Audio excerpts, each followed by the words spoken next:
There are 4 presidents on Mount Rushmore: Washington, Jefferson, Lincoln, and Teddy Roosevelt.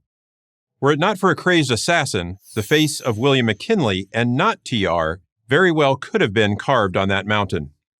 As it stands, the 25th President of the United States is almost an historical afterthought. And that's a shame, because as much as anyone, McKinley laid the foundation for American dominance of the 20th century. William McKinley was born on January 29, 1843 in Niles, Ohio. As far back as anyone could remember, he was sober, cautious, and responsible.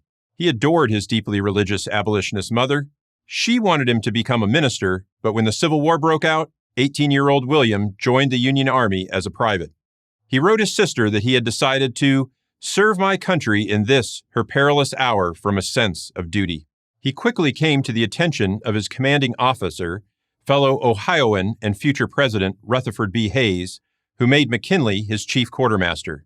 As even-tempered as McKinley was, he was not afraid of taking great risks if he thought they were necessary.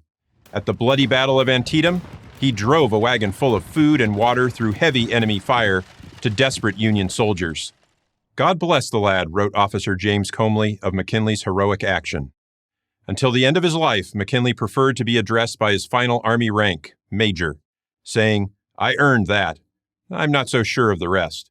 At age 22, the veteran McKinley returned to Ohio intent on a legal career. He quickly established himself as an extremely competent attorney. In 1871, he married Ida Saxton, the daughter of a prominent local banker. They had 2 children, but both died tragically, one from typhoid fever at the age of 3, and one shortly after birth. These losses shattered Ida's physical and emotional health. McKinley remained devoted to his wife, often spending hours a day with her, even during the busiest times of his political career. McKinley was elected to Congress in 1876 and served there until 1891, ultimately becoming the chairman of the powerful Ways and Means Committee. His defining issue was the tariff.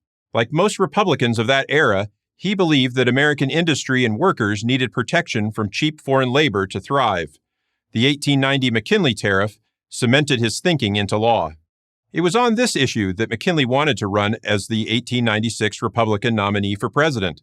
But the deciding issue turned out to be gold versus silver, specifically on which metal would the currency be based.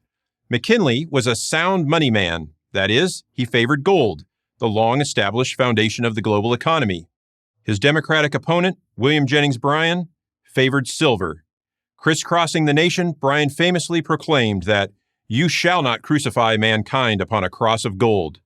McKinley, however, calmly remained on his front porch, winning the argument and the election.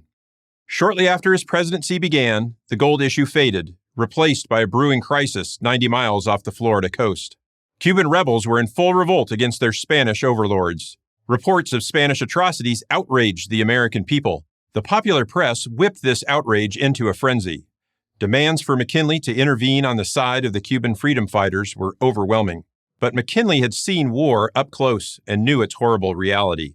Even when an explosion on February 15, 1898, destroyed the American battleship the USS Maine in Havana Harbor, killing over 250 sailors, the press insisting it was an act of Spanish aggression, McKinley held back. By this point, he was convinced that war was probably inevitable, but was worried that the Army and Navy were not fully prepared.